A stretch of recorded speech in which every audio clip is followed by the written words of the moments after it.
Bismillahirrahmanirrahim. Let's discuss another very important subtopic of mathematics, which is trigonometry. Trigonometry is very interesting and easy to understand. Okay? Trigonometry is a combination of three Greek words. वो three Greek words कौन से हैं? One is tri, which refers to three. ठीक है, हम पहले ही बात कर चुके हैं ऑलरेडी काफ़ी दफ़ा कि जो ये ट्राई, डाई, टेट्रा, इस तरह से ये क्या होते हैं, ये ग्रीक जो काउंटिंग सिस्टम है उसका एक पार्ट है. तो trigonometry, tri means three. Then the other word is gono, GONO. तो गोनो बेटा क्या है? It refers to angle. ठीक है, हमने पहले पढ़ा पॉलीगॉन, हेक्सागोन. ठीक है, तो वो that refers to angle.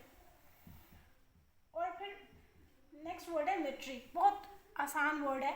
मेट्री refers to measurement. ठीक है, ये निकला है मीट्रॉन से. ठीक है, दैट इज मेजरमेंट.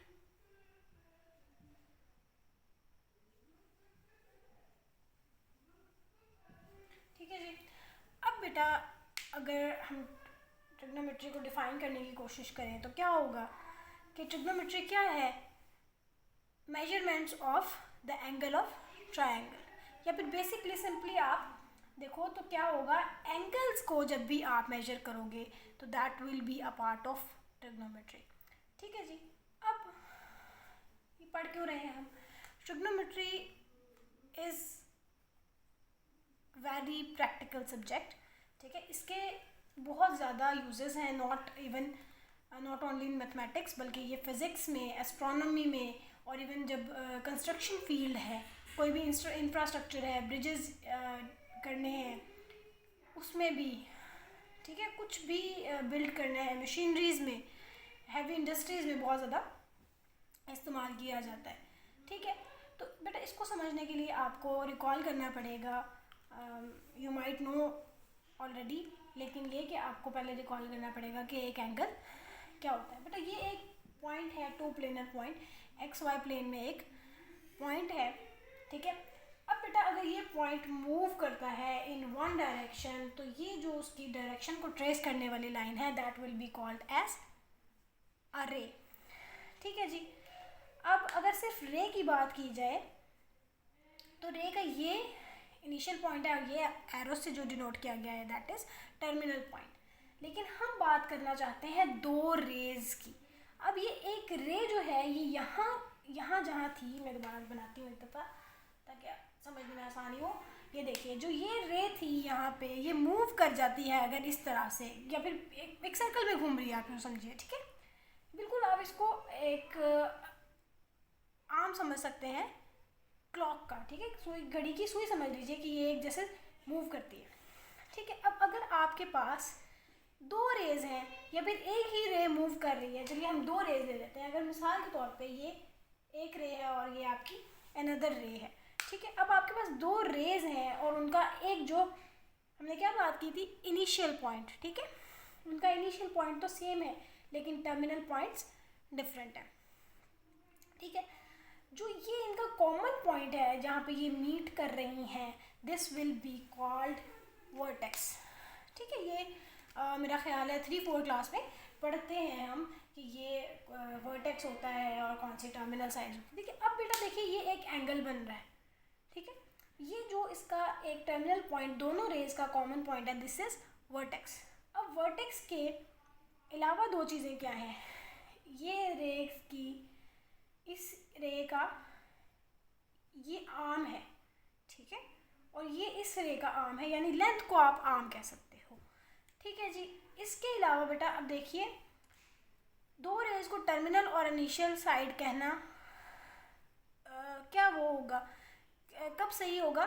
जब ये रे खुद मूव करती हुई यहाँ गई. तो एंगल का इनिशियल पॉइंट या इनिशियल साइड ये वाली होगी और टर्मिनल साइड ये वाली होगी. मैंने बात ज़रा मुश्किल कर दी, आसान अल्फाज में खुलासे में बताती हूँ. मैं क्या कह रही हूँ कि अगर आप सिर्फ एक रे की बात करोगे तो ये इसका टर्मिनल पॉइंट है, ये इसका इनिशियल पॉइंट है और ये इसका टर्मिनल पॉइंट है, बात ख़त्म हो गई। अब दो रेज आपस में मिली हुई हैं और उनका एक कॉमन पॉइंट है, दैट विल बी वर्टेक्स। इतनी बात क्लियर हो गई। एक और चीज़ देखिए, अब इन दो रेज के दरमियान में एक एंगल होगा, ठीक है। अगर ये रे, यानी जिस तरह अब ये रे है, ये मूव कर रही है इस तरह से, तो ये इसका इनिशियल साइड होगी, मतलब पहले यहाँ थी ना, टर्मिनल कहते हैं बेटा फाइनल को, ठीक है। जैसे वो राजपूत के टर्मिनल हुआ करते हैं, तो टर्मिनल मीन्स डेस्टिनेशन। डेस्टिनेशन कहाँ होती है? मंजिल, यानी फाइनल पोजीशन, ठीक है जी। अब देखिए बेटा, आपके पास टर्मिनल साइड और इनिशियल साइड आपकी एंगल की डिस्कस हो गई, ठीक है जी। अब बेटा, जब भी कभी आप एंगल की डायरेक्शन लगाओगे, जिस तरह अब मैंने अपनी डायरेक्शन उस तरफ को लगाई, अगर आप एरो देख सकते हो तो एरो मैंने अपवर्ड डायरेक्शन में लगाया। ये कैसे लगाओगे? हमेशा इनिशियल से टर्मिनल की तरफ लगाओगे। अगर आप डिस्कस कर रहे हो ये इधर से इधर को मूव होना, तो आप एरो की डायरेक्शन क्या कर दोगे? रिवर्स कर दोगे, एरो की डायरेक्शन ये हो जाएगी, ठीक है। तो एरो जो है हमेशा कहाँ से कहाँ लगेगा? इनिशियल से टर्मिनल की तरफ लगेगा, ठीक है जी। अब बेटा आपने क्या करना है? एंगल को मेजर करना है, as we already discussed in the word trigonometry. आपने उसको क्या करना है? मेजर करना है। तो पहले तो बेटा आपको सिर्फ एक दफ़ा डायरेक्शन को देखना पड़ेगा एंगल की, कि एंगल की डायरेक्शन क्या है, ठीक है। अगर देखिए जिस तरह सुई की घड़ियाँ घूमती हैं, ठीक है, यानी इस डायरेक्शन में, मैं इस हाथ से करती हूँ ज़्यादा बेहतर मेरा ख्याल समझ आएगा। अगर इस तरह घूमती है सुई तो दिस विल बी क्लॉकवाइज, और अगर उल्टा घूमेगी तो that will B anti clockwise. ये बात याद रखिएगा कि anti clockwise direction standard default direction मानी जाती है, यानी अगर तो यूँ समझिए पॉजिटिव लिया जाता है उसको, ठीक है। एंटी क्लॉकवाइज डायरेक्शन एंगल की अंडरस्टूड मान जाती है, यानी अगर आपको बताया नहीं जा रहा कि इन दोनों के दरमियान में एंगल मतलब डायरेक्शन क्या है, तो आप क्या करोगे? आप डायरेक्शन एंटी क्लॉकवाइज ही कंसीडर करोगे। एंटी क्लॉकवाइज डायरेक्शन जो है वो यूँ समझिए सही डायरेक्शन मानी जाती है। अगर दूसरी तरफ को जाएगा तो एंगल नेगेटिव डायरेक्शन में जा रहा है, यानी क्लॉकवाइज डायरेक्शन में। तो इसीलिए जो एंटी क्लॉकवाइज डायरेक्शन है उसको पॉजिटिव एंगल के तौर पे लिया जाता है, और अगर आपका जो एंगल है वो एंटी क्लॉकवाइज की तरफ चला जाएगा तो that will be referred as negative angle. ये तो बात होगी साइन की, ठीक है जी। अब जो बात हो चुकी कि ये जो दो इसके जो लेंथ है, मैं थोड़ा सा समझा सकूँ, अगर यहाँ से लेके यहाँ तक ये इसका आर्म है, यानी जो उसकी लेंथ है इसकी एंगल की, और ये भी उसका आर्म है और ये वाला भी उसका आर्म है, और जो कॉमन पॉइंट है दैट इज वर्टेक्स, ठीक है जी। अच्छा जी, अब बेटा एक एंगल जो है वो स्टैंडर्ड पोजीशन में कंसीडर किया जाएगा जब उसकी initial side positive X axis के साथ हो, ठीक है, यानी पॉजिटिव एक्स एक्सिस पे उसकी इनिशियल साइड है और जो उसका वर्टेक्स है वो ओरिजिन पे हो, ठीक है जी। देखिए हम आपको पता है कोऑर्डिनेट सिस्टम में हम क्या करते हैं, ऐसे ड्रॉ करते हैं, यहाँ पॉजिटिव एक्स एक्सिस होता है और यहाँ पे नेगेटिव एक्स एक्सिस होता है, ठीक है जी। अगर कोई एंगल इस तरह है, उसकी रे यहाँ पे है, ठीक है, यहाँ मैं दोबारा ड्रॉ करती हूँ, तो उसकी जो इनिशियल साइड है वो एक्स एक्सिस के पैरेलल है, यानी एक्स एक्सिस के ऊपर है। पैरेलल होना डिस्कस किया जाएगा, और अगर ओरिजिन पे होगा तो और वो खुद ब खुद एक्स एक्सिस के ऊपर ही आ जाएगा। इतनी तफसील में जाने की ज़रूरत नहीं है। देखिए अगर उसका वर्टेक्स यानी एंगल इस तरह का एंगल है, उसका वर्टेक्स क्या है? ओरिजिन, ठीक है, ऐसे नहीं लिखना चाहिए, ठीक है। वर्टेक्स क्या है? ओरिजिन है, और जो उसकी इनिशियल साइड है वो क्या है? पॉजिटिव एक्स एक्सिस के अलोंग है। तो क्या होगा, ये जो एंगल है that will be referred as standard position angle, ठीक है जी। जो एंगल की स्टैंडर्ड पोजीशन है वो ये होगी। अब बेटा आपने मेजरमेंट करना है एक एंगल को। आप मेजर कैसे कर सकते हो? देखो डिफरेंट प्रोसीजर्स, बल्कि डिफरेंट सिस्टम्स हैं जिसमें आप उसको एंगल को मेजर कर सकते हो। One of the most widely used system is sexagesimal system. Decimal भी लोग पढ़ते हैं बट इस करेक्ट प्रोनाउंसिएशन है सेक्साजेसिमल। ठीक है, आप चाहो आप अपने आसानी के लिए गैसिमल भी पढ़ सकते हो, हम भी गैसिमल ही पढ़ते थे, it's nothing to worry about. ठीक है जी,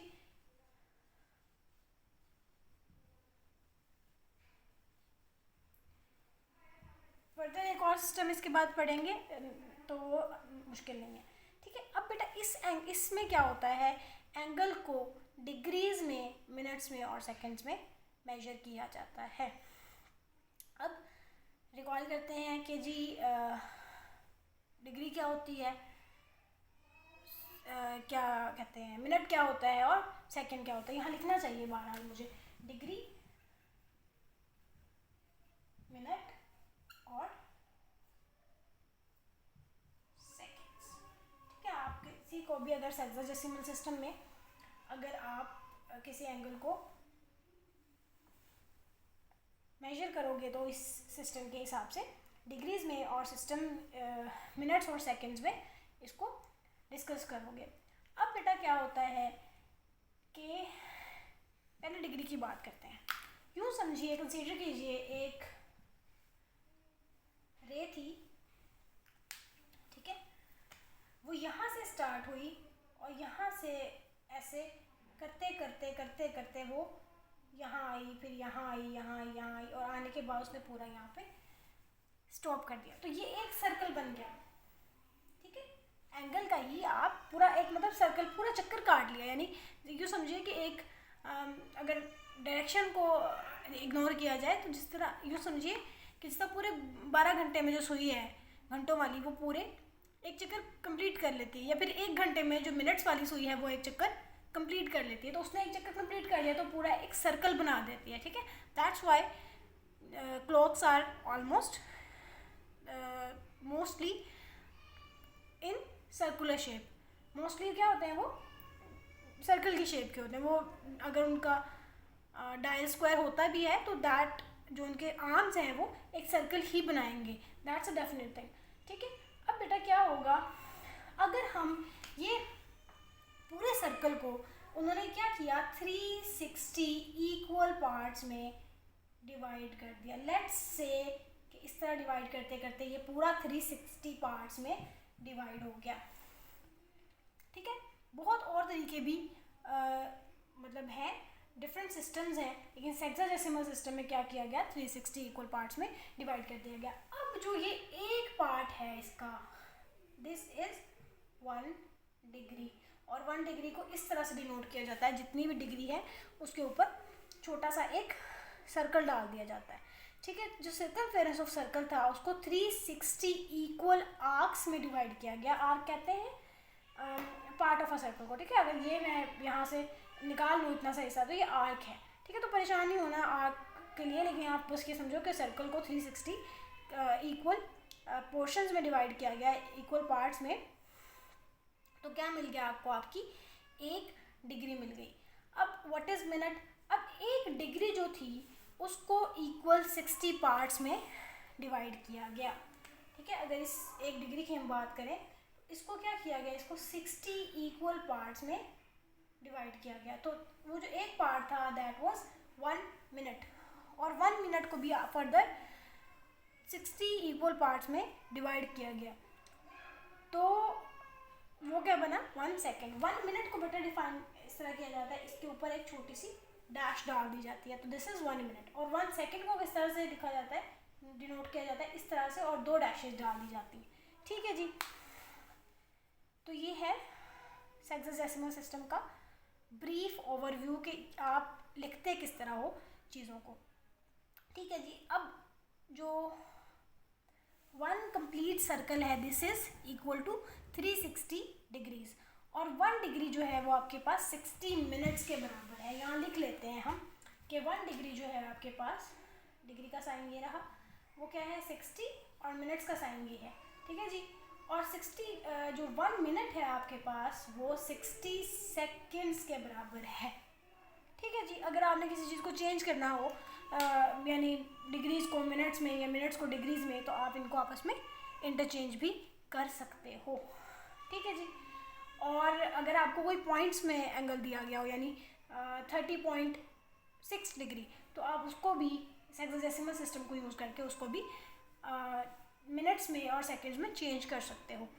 ठीक है जी। अब बेटा अगर आपको वो कहता है कोई भी आप डिफरेंट एंगल ले लो, मिसाल के तौर पे कोई कहता है 90 डिग्री 45 मिनट्स एंड 30 सेकेंड्स, तो आप कैसे लिखोगे 90 degree 45 minutes and I forgot what I assumed earlier, तो 6 सेकेंड में ले लेती हूँ। ठीक है, 6 सेकेंड। तो आप इस तरह से उसको डिनोट करोगे। ठीक है जी। अब हो सकता है कि आपको एंगल दिया गया हो डिग्रीज़ में और वो आपको कहें कि जी डेसिमल फॉर्म में लिखो, और ये भी हो सकता है कि आपको एक एंगल दिया गया है डेसिमल फॉर्म में, जैसे पॉइंट्स की फॉर्म में। ठीक है, पॉइंट्स में देखिए हमारा मकसद क्या है, समझना। तो there is nothing to debate about कि भाई ये इस तरह कह दिया।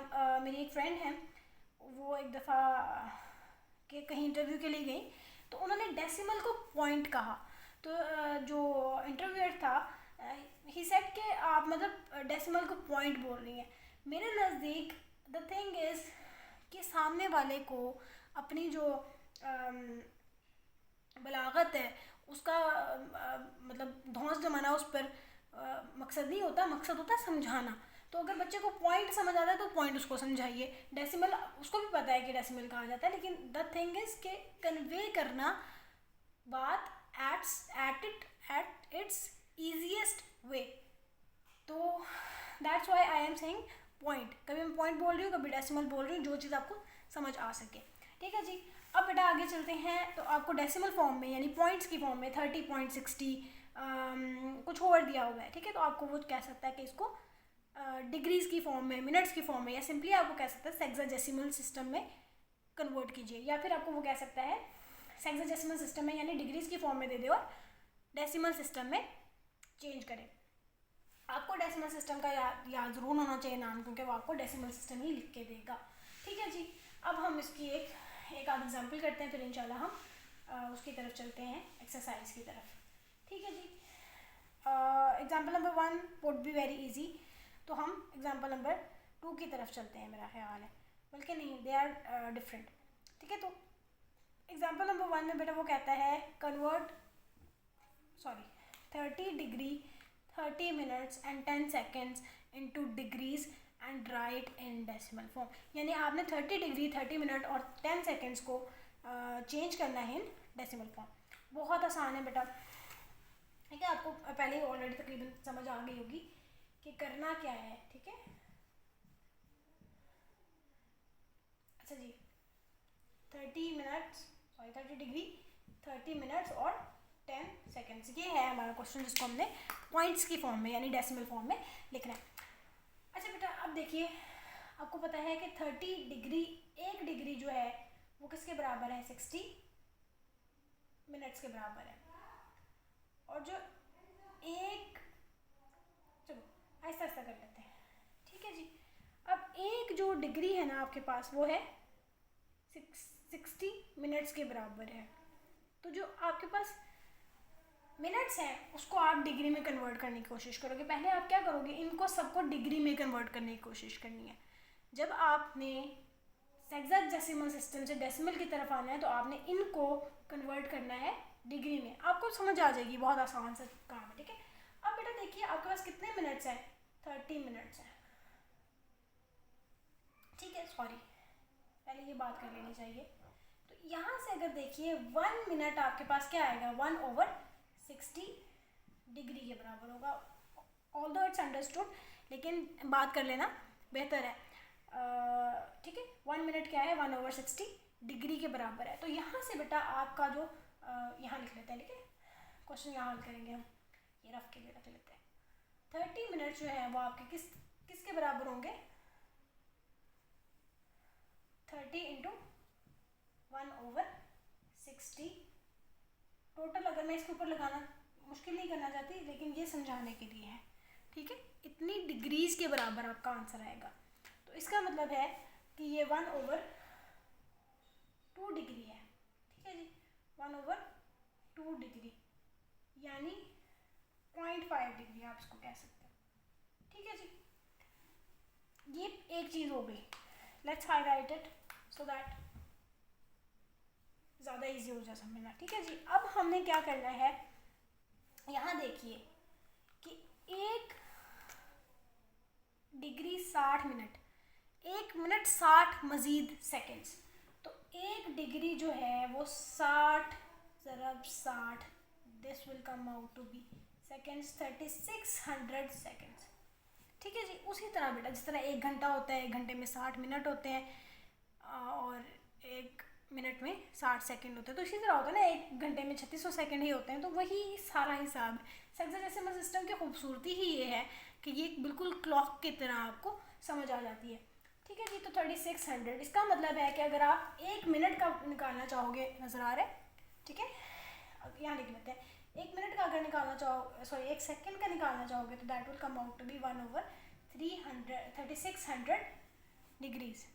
ठीक है जी, अब आपने बेटा क्या करना है, आपके ज़िम्मे काम है कि आपने इस 10 सेकंड्स को कन्वर्ट करना है इनटू डिग्रीज।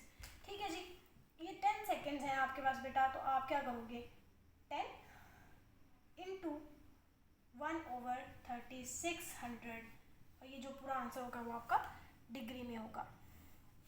कट के ये क्या बच जाएंगे, 360 बचेगा। ठीक है, 1/360। तो इसको भी अगर आप चाहो तो उसमें ऑब्वियसली डेसिमल्स में कन्वर्ट करोगे, तो that will come out to be 0.003। ठीक है जी, 0.003 डिग्री। ठीक है जी, अब हमने क्या कर दिया, हमने अपने मिनट्स को और सेकेंड्स को कन्वर्ट कर लिया इनटू डिग्रीज। ठीक है जी, अब क्या करना है हमने, कुछ भी नहीं, बहुत आसान काम है। ये 30 डिग्री थी, ठीक है, 30 डिग्री प्लस ये क्या है 0.5 डिग्री, और ये क्या है प्लस 0.003 डिग्री। इन सबको प्लस कर दीजिए, जो भी आपके पास आंसर आएगा वो आपका फाइनल आंसर होगा, 30503 ये आ रहा है। ठीक है जी, 30.503। एंगल का ये है कि आपने हमेशा अप टू 2 डेसिमल प्लेसेस पे इसको राउंड ऑफ कर देना, तो इसका मतलब 3050 डिग्री है आपका फाइनल डेसिमल फॉर्म में एंगल। ठीक है जी, इसके बाद जल्दी से देख लेते हैं एक आपको नेक्स्ट एग्जांपल में उसने क्या कहा है कि डेसिमल में दिया गया है और आपने उसको हेक्साडेसिमल सिस्टम में चेंज करना है, 12.51 डिग्री। ठीक है जी, आपने इसको वो देखिए कभी वो DMS लिखता है, ठीक है, DMS लिख दे, हेक्साडेसिमल लिख दे, डिग्री लिख दे, तो एक ही बात है। ठीक है जी, अब बेटा ये देखिए, इसको देखो कि ये किस तरह से आया होगा। ठीक है, इसको एक्सपैंड करने की कोशिश कीजिए, इसका मतलब ये 12 डिग्री तो पूरी पूरी होगी। ठीक है, साथ में 0.51 डिग्री उसमें ऐड हुई है। ठीक है जी, 0.51 का मतलब ये है कि ये मिनट्स में जाएगी, क्योंकि 0 पॉइंट है ना, तो वो मतलब सब डिवीजन में चली जाएगी, पॉइंट्स में चली जाएगी।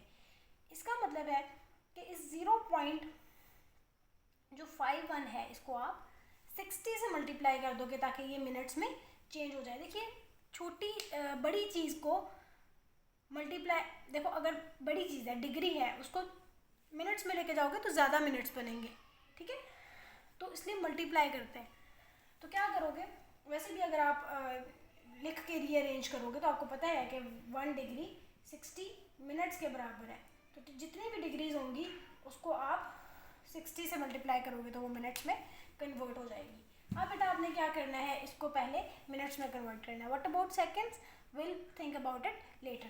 तो अभी के लिए आप क्या करो, 12 प्लस 0.51 इंटू 60, तो ये पूरा आंसर जो होगा आपका मिनट्स में आ जाएगा।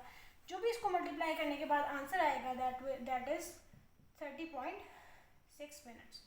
देखिए बेटा, अब आपके पास आंसर आ चुका है डिग्री और मिनट के फॉर्म में। अब देखिए ये एक चीज़ रह गई है, इसमें क्या करोगे, अब आप सेकंड्स की तरफ जाने की कोशिश करोगे। तो अब आपके पास 12 डिग्री और 30 मिनट्स पूरे हैं, ठीक है। ये 0.6 जो है वो सेकेंड्स की तरफ जा सकता है ना, क्योंकि वन से छोटा हिस्सा है, तो ये आप इसको यहाँ लिख सकते हो, ठीक है जी। अब 12 डिग्री 30 मिनट्स और 0.6 को आप मल्टीप्लाई करोगे अगेन 60 से, तो जो आंसर आपका आएगा वो सेकेंड्स में होगा, ठीक है जी। अब बेटा अब क्या होगा, इसको जब आप मल्टीप्लाई करोगे तो इसका आंसर एक नंबर आ जाएगा, होल नंबर आ जाएगा। तो ये आ रहा है 12 degree plus 30 minutes plus 36 seconds, ठीक है। प्लस दरमियान में डाला था चीज़ों को अलग करने, ये इसी तरह हो रहा है ना, तो इनको आपस में जमा करने के बाद भी यही उसूल होगा, 12 डिग्री 30 मिनट्स और 36 सेकेंड्स। तो आप उसको एज इट इज़ लिख सकते हो, ये कोई मसला नहीं है, ठीक है जी। अब बेटा ये तो बहुत आसान पार्ट था, ठीक है जी। अब आप इसको क्या कर सकते हो, जो आपके एक्सरसाइज में जितने भी क्वेश्चंस हैं रिगार्डिंग दिस सेक्शन आप उसको कर सकते हो। एक दफ़ा मैं देख लेती हूँ कि क्या कोई मुश्किल लग रहा है तो, ठीक है। अच्छा जी, एक मिनट रुकिए।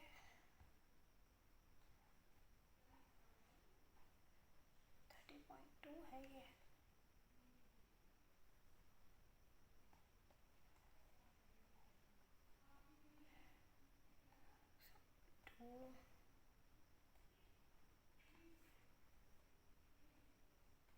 कहाँ चली गई?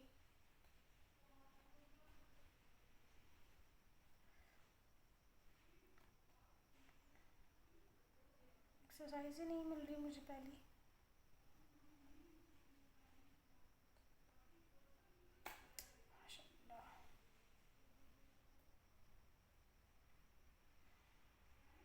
ठीक है, पहले क्वेश्चन में बेटा आपको वो क्या कहता है कि आपने सारी जो एंगल्स हैं उनको डेसिमल फॉर्म में चेंज करना है। तो आप ऑब्वियसली ये बहुत आसानी से कर सकते हो, ठीक है।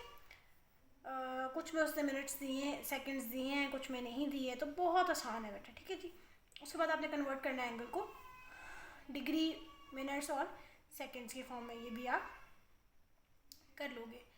नेक्स्ट क्वेश्चन थोड़ा सा अलग है, तो इसका मतलब हमने इसकी प्रैक्टिस नहीं की, तो इस पर चले जाते हैं। अब बेटा एंगल को स्टैंडर्ड जो उसमें है SI मेजरमेंट होती है ना हर चीज़ की कोई ना कोई, तो उसके लिए आप क्या करते हो, एंगल को रेडियंस में लिखा जाता है, ठीक है।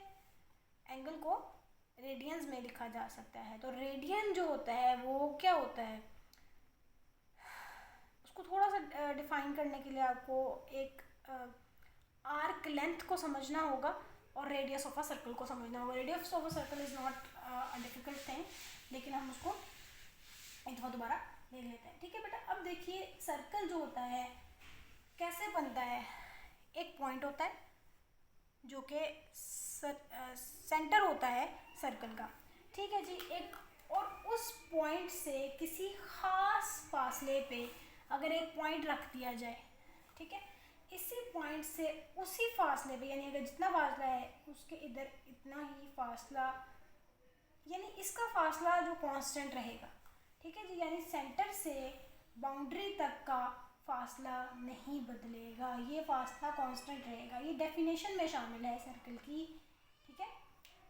इक्वी डिस्टेंट होते हैं ये पॉइंट और ये पॉइंट, अगर बज़ाहिर नहीं भी लग रहा, ये वाइट बोर्ड पे ड्रॉ करना इज़ अ डिफ़िकल्ट टास्क, लेकिन ये बराबर होते हैं, ठीक है जी। यानी आप सेंटर के सर्कल के सेंटर से कहीं भी किसी भी बाउंड्री के पॉइंट तक का फासला मेजर करोगे तो ये क्या होगा, ये कांस्टेंट होगा और ये क्या कहलाता है, रेडियस ऑफ अ सर्कल। तो रेडियस ऑफ अ सर्कल तो बहुत आसान था, ठीक है जी। आप किसी भी रेडियस का सर्कल ड्रॉ कर सकते हो। तो ये जो बेटा सेंटर से सर्कमफेरेंस कहते हैं बाउंड्री को, तो सर्कमफेरेंस तक जो फासला है दैट इज रेडियस, ये इतना, ठीक है, एक जगह से ये जो पहले लाइन ड्रॉ की गई थी दैट वाज डायमीटर, ठीक है, तो ये रेडियस है, ठीक है जी। अब रेडियस तो हो गया। अब देखिए एंगल था, एंगल जाहिर इसी तरह का होगा ना कि एक उसकी इनिशियल साइड होगी वो कहीं इस तरह होगी, लाई करी होगी, और एक उसकी टर्मिनल साइड होगी।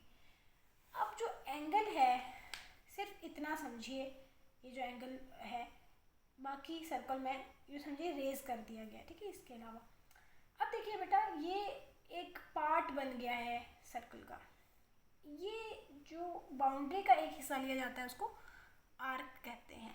आर्क की डेफिनेशन सिर्फ ये देखें, आर्क लगाने, ये आर्क है, ठीक है। एक कर्व्ड पाथ आर्क होता है, लेकिन एक कर्व्ड पाथ आर्क नहीं कह सकते, ये ज़्यादा बेहतर है कि आप एक सर्कल के कर्व्ड पार्ट को देखिए, इतना सा पार्ट ले लिया कर्व्ड पाथ, ये एक आर्क है, ये एक आर्क है। इसी तरह अब इस एंगल के दरमियान में एक आर्क इनक्लोज हो गई है, कैद हो गई है, ठीक है, यानी यहाँ से लेके यहाँ तक, ठीक है जी। अब इस आर्क लेंथ का, यानी इसके आर्क की लेंथ तो होगी ना, ठीक है, वो मेजर किस तरह करनी है दैट्स डिफरेंट डिबेट, लेकिन ये कि ये किसी लेंथ की तो आर्क है ना, ठीक है। इस आर्क लेंथ का और इस रेडियस का रेशियो ले लिया जाए तो रेडियन मिलता है आपको। आर्क लेंथ को बेटा एल से डिनोट किया जाता है जनरली, तो एल से, और रेडियस को आर से, और जो एंगल है इनके दरमियान बनने वाला थीटा से डिनोट किया जाता है। Theta again as a Greek alphabet, ठीक है जी। अब बेटा थीटा जो है ये रेशो है एल ओवर आर का, ठीक है जी। तो जो सेंट्रल एंगल है थीटा वो रेडियस में होगा अगर आप आर्क लेंथ और रेडियस को डिवाइड कर दोगे, ठीक है जी। आगे वो बताता है कि अगर थीटा 1 रेडियन कब होगा, ठीक है, थीटा सवाल आ सकता है जहन में कि जो एंगल है वो 1 रेडियन कब होगा, जब ये एल और आर आपस में बराबर हो जाएंगे, आपस में कट जाएंगे, तो थीटा के पास 1 रेडियन होगा जब L is equals to R होगा, ठीक है, 1 रेडियन। और रेडियन को पूरा रेडियन भी लिखा जाता है और इसके अलावा RAD भी लिखा जाता है, ठीक है जी। तो उसको उसके साथ लिख लेते हैं, ठीक है जी। तो 1 रेडियन एंगल होगा जब लेंथ, यानी इस अगर ये 2 सेंटीमीटर है रेडियस इसका, और ये आर्क भी 2 सेंटीमीटर की, तो इसका मतलब है कि जो एंगल है वो 1 रेडियन है, ठीक है जी। अब एक जब कंप्लीट रोटेशन हो जाती है सर्कल की, तो सर्कल की जो सर्कमफेरेंस है उसकी उसका फॉर्मूला क्या है, यानी उसको मेजर करने का क्या तरीका हुआ करता है, 2πr। देखा होगा ना, जो सर्कमफेरेंस है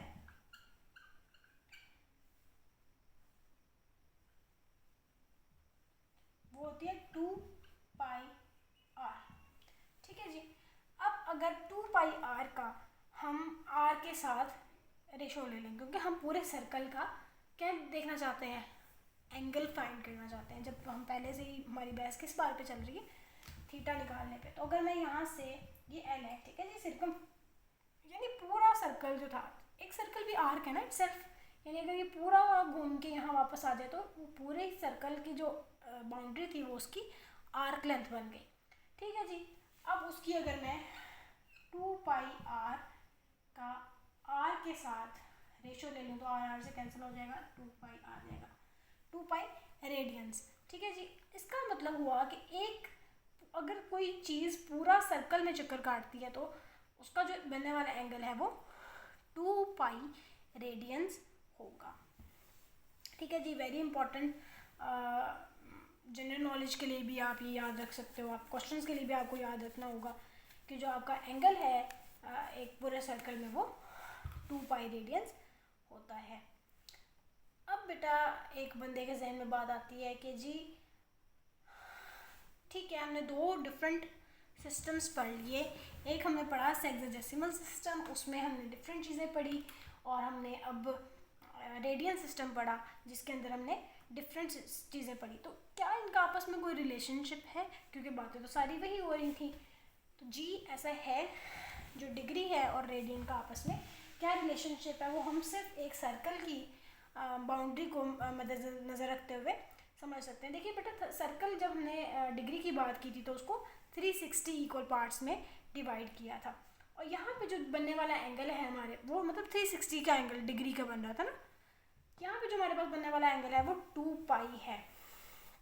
इसका मतलब है हमारे पास 360 डिग्रीज जो है वो 2 पाई रेडियन के बराबर है। ठीक है, ये भी पूरे सर्कल की बात हो रही है, ये भी पूरे सर्कल की बात हो रही है। ठीक है जी, तो ये हमारे पास एक रिजल्ट हमने डिड्यूस कर लिया। अब देखिए ये 2 है, ये 2 को यहाँ से जाके डिवाइड कर दिया तो ये 180 डिग्रीज आपके पास पाई रेडियन के बराबर आ गया। ठीक है, तो बहुत आसान सा रिजल्ट है। अगर आप यहाँ से 1 डिग्री निकालना चाहते हो तो किस तरह निकालोगे? 1 डिग्री आपके पास आ जाएगी पाई ओवर 180 रेडियन। अभी याद रखिएगा कि जब ये इनको डिस्कस किया जाएगा तो ये पाई एक कांस्टेंट है 3.1415 जिसकी वैल्यू है, और उसके बाद 180 जो है उसको एक कांस्टेंट के तौर पे इस्तेमाल किया जाएगा। ठीक है, और ये डिग्रीज और रेडियंस जो हैं वो यूनिट हैं तो उनको वो कर दिया जाएगा। अब बेटा जो हम आम तौर पे यूज़ करते हैं एंगल्स, ठीक है, ज़्यादातर 0, 30, 45, 60, 90, उसके बाद 180, 270 और 360 होते हैं। ये आगे चल के बात करेंगे इंशाल्लाह, जब हम ट्रिग्नोमेट्रिक फंक्शंस पढ़ेंगे तो उसमें बात करेंगे कि ऐसा हम क्यों करते हैं। लेकिन बहरहाल आपको बेटा उसने रेडियंस में उनकी मेजरमेंट दिया है। 30 को आप लिखोगे π/6। मेरा ख्याल है कि बहुत आसान चीज़ है इसलिए हम लोग उसको नहीं लिखते। देखिए बेटा 180 डिग्री है पाई रेडियन। ठीक है जी, अगर आपने डिग्री को 30 डिग्री को आपने ये बल्कि इसी से खुश कर लेते हैं ना, वहाँ लिखने की आदत। अभी देखिए 30 डिग्री को आप कैसे लिखोगे? 1/π/180 इंटू 30, यानी 30 को दोनों तरफ मल्टीप्लाई कर दिया तो ये आ जाएगा π/6। 3 6 18, तो π/6 आपके पास आ जाएगा। इसी तरह अगर आप यहाँ पे 60 लेते हो, ठीक है, तो यहाँ क्या होगा 6 और यहाँ 3 आ जाएगा। ठीक है, तो बहुत आसान है। इसी तरह 45 को 45 इसको 4 पे डिवाइड कर देगा। ठीक है, इसी तरह अगर 90 लोगे तो 92 पे डिवाइड कर देगा। तो ये बहुत आसान है, आपने ये एक दफ़ा अपने हाथ से गुजारना है कि 30 डिग्रीज को किस तरह से किया जाता है। ये आपके पेज नंबर 268 पे लास्ट पे ये काम किया भी हुआ है। उसके बाद बेटा वो कहता है कि जी आपने कन्वर्ट करना है रेडियंस को डिग्रीज़ में और डिग्रीज़ को रेडियन में। इससे ज़्यादा आसान काम मेरा नहीं ख्याल कोई हो सकता है। ठीक है, क्योंकि आपने क्या करना है, जब आपने किसी भी एंगल को रेडियंस में कन्वर्ट करना है, यानी अगर आपको एंगल डिग्री में दिया हुआ है आपने रेडियंस में कन्वर्ट करना है तो उसको π/180 से मल्टीप्लाई कर देना है। ठीक है, π/180 से। देखिए ये देखिए ना, 1 डिग्री π/180। ठीक है जी, और अगर आपने किसी भी आपको रेडियंस में दिया गया है तो आपने उसको डिग्री में कन्वर्ट करना है, तो क्या करोगे? उल्टा कर दो। 1 रेडियन किसके बराबर होगा? 1 डिग्री, जितने भी डिग्रीज होंगे, इंटू 180/π। दोनों में से जो चीज़ आसान लगती है ना वो याद कर लो, और दूसरा उसका रेसिप्रोकल है। हमें यही आसान लगती है, मेरा ख्याल है π/180 degree 1 degree is equals to π/180।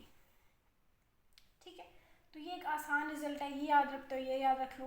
ठीक है, जो भी आपको डिग्री में एंगल दिया जाएगा, मिसाल के तौर पे 30 डिग्री को 30 यहाँ मल्टीप्लाई कर दो, 30 यहाँ मल्टीप्लाई कर दो, यानी 30 हो जाएगा, और इसको 30 से मल्टीप्लाई कर दो। अगर आपने रेडियंस में बदलना है डिग्रीज़ को तो उसको 180/π से मल्टीप्लाई कर दो। ठीक है जी, अब दोबारा चलते हैं हम अपनी एक्सरसाइज की तरफ। अब हमारा क्वेश्चन नंबर जो 3 है वो भी बहुत आसानी से हम कर सकते हैं, और इसके अलावा क्वेश्चन नंबर 4 भी कर सकते हो। इसमें सिर्फ एक जो मेरा ख्याल है थोड़ी सी अलग चीज़ है, वो एक मिक्स्ड फ्रैक्शन दी हुई है आपको 22 × 1/2। तो मिक्स्ड फ्रैक्शन को चेंज कर लीजिए। ठीक है, क्या दिया हुआ है उसमें? हम पंजाबी में इसको कहते हैं सहियाँ तोड़ना। 22 सही 1/2, तो सही होती है ना, तो उसको हम इस तरह क्या करते थे कि सहियाँ तोड़ना, बल्कि हम वैसे मिक्स फ्रैक्शन है ना, तो उसको प्रॉपर फ्रैक्शन में आप या इम्प्रॉपर फ्रैक्शन में बदलोगे किस तरह, टू को 22 से मल्टीप्लाई करोगे, that will come out to be 44, और जो ऊपर होगा उसको प्लस करोगे और ये आपका आ जाएगा 45/2। ठीक है जी, तो आपने इसको क्या करना है, रेडियंस में बदलना है। अब बड़ी लग रहा है यार ये बटे वाली शक्ल आ गई, इसको कैसे रेडियंस में बदले, तो कोई मुश्किल बात नहीं है। रेडियंस में बदलने के लिए क्या किया जाता था, 180